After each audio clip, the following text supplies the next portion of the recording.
Another weekly review. We're going to be looking at the trading week of March 23rd, 2026. OPEX is behind us. Roll is behind us. We are starting this week fresh with full volume on one single contract. So we are on June contract, M contract for 2026. Pretty eventful week last week, while also not really being eventful at all. It's interesting because if you look at what we really did last week, from a bigger perspective, we didn't go very far, but the way that we sold and where we sold into last week kind of felt like, a slow grind down into the end of the world. And obviously Friday's retracement back up was pretty substantial and it's pretty meaningful. So we'll talk about that in a minute. We really don't have much data this week. Monday, we have no major data. Tuesday, we have the ADP weekly summary, as well as a revised NFP productivity at 8:15, 8:30 a.m. We have PMI at 9:45, and then we have manufacturing index at 10 a.m. Wednesday, we have no major data. Thursday, we have jobless claims. And then Friday, we have consumer sentiment and inflation expectations at 10 a.m. So really not much, which is good. This week, I think this will be a pretty short video because I think this is pretty straightforward in my opinion. So this week is really about whether or not we have a local low in, which is what we saw try to form, in my opinion at least, on Friday into end of day, or if that's simply, OPEX related, whatever it is, if it covers monetization, doesn't really matter.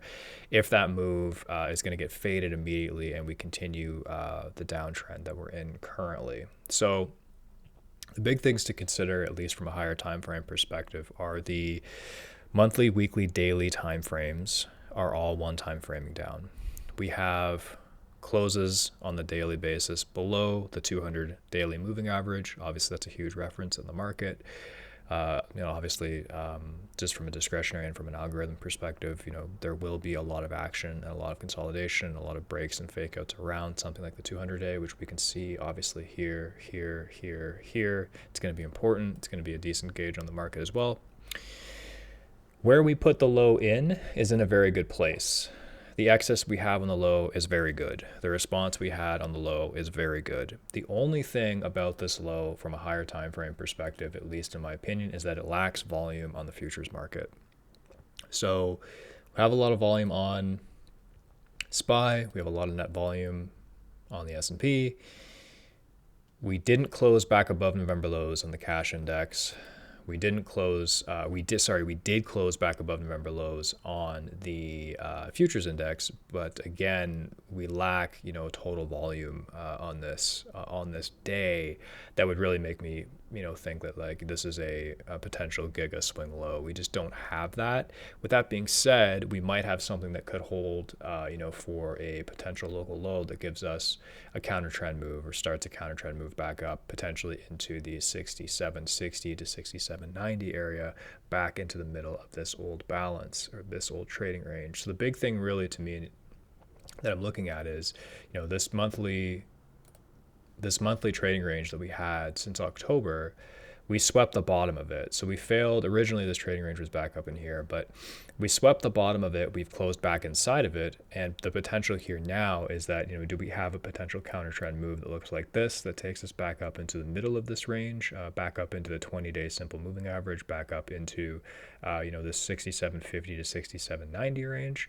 Or are sellers going to basically jump on the opportunity immediately to fade this and try and take us back down into sub 6,500 into the 6,400 and lower range, which is entirely possible too, right? So the big thing for me really is action around this low. So from an order flow perspective, extremely active into 6530s, even more active in the close into settlement into 6550s. So the big thing for me really right away, and it all kind of lines up here, is this high volume node that we have right here. The pivot for me early is going to be 6550 to 6540. So this is the old balance that we swept. This is where we have Friday's value area low. Extremely active area from an order flow perspective down here. Obviously a huge response in the close.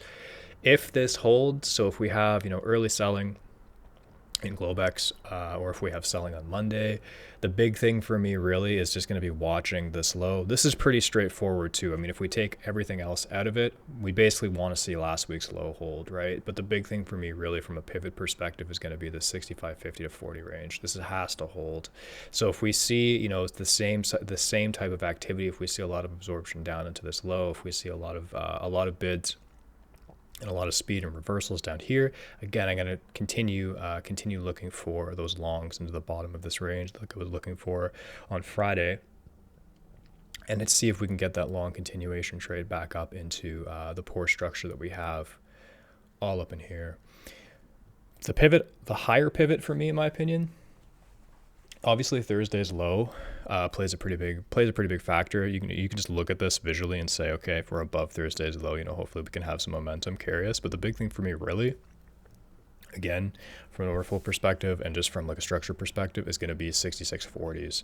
So if we gap, or if we have, you know, immediate acceleration higher, if it's tweet related, news related, whatever it is going into Monday, if we have acceptance above basically Friday's RTH high, so above 66.40s, I think we can easily clean this poor structure up and get back up into 67.20s pretty quickly. There's no way I would try and fade this. If the market's bidding above 66.40s, there's no way I'm going to try and fade it. I'll be looking for those long continuation trades back up into these ETH highs, back up into this poor structure, and potentially even all the way back up into 67.40 to 67.60. I think this will squeeze pretty hard above Friday's high, especially after the response that we had down here. From a short trade perspective, it's going to be intraday, really. You know, a lot of these short trades really have developed in the ETH sessions, which has proved to be challenging because I don't generally trade those sessions. And then we end up, you know, barcoding the entire day. Even Friday, like Friday was, you know, we had a lot of barcoding the entire afternoon. Then we finally broke IB. And then we had this, you know, emotional roller coaster down here. But again, like, you know, same thing the day before on Wednesday, we had the best trade you had, or the best setup that you had really was a sweep of the prior day high. And that happened, you know, at 2 a.m. in euros. And then obviously that's what started the move. So if you caught the break below IB, you could have certainly taken this trade. You could have certainly taken, you know, this 67.40s offer up here. That was absolutely valid. But as far as like the meat of the move and like where the move started, if you were looking for that, it was 2 a.m. I know everybody online caught this. I know every Furu on Twitter has this in their plan, that this is what they were looking for. I can guarantee you very few of them actually caught this. There's almost no volume traded up here, despite what they might tell you. But with that being said, I mean, focus on this week really is going to be around this low and around Friday's high. I think that's the simplest way to look at this. I think a big squeeze is possible above 66.40s. I'll be looking for long continuation trades above it.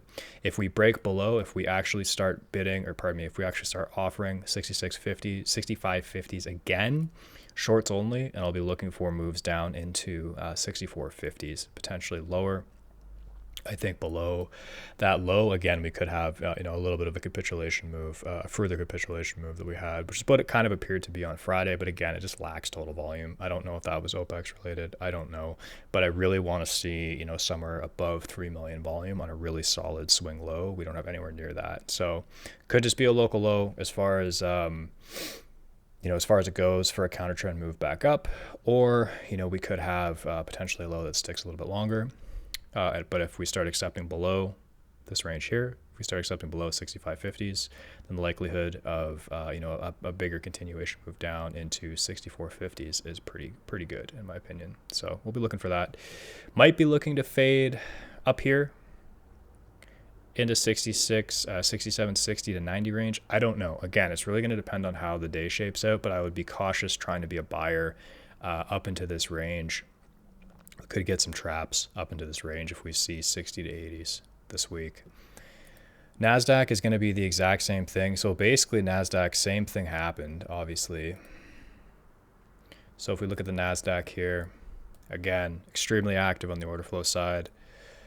Same thing, rebid this entire range, this 24K, this 24.090s range.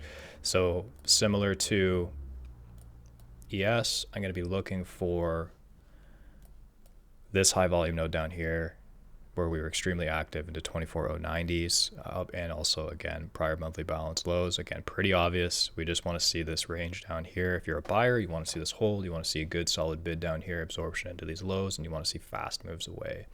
Similar to ES, if we start creeping above 24,320 to 350 area, again, I think a big squeeze can take off, and I think we could easily fill up into these highs into 24,700s and potentially get all the way back up to last week's POC at 24,900s. 24.9 will be a big test.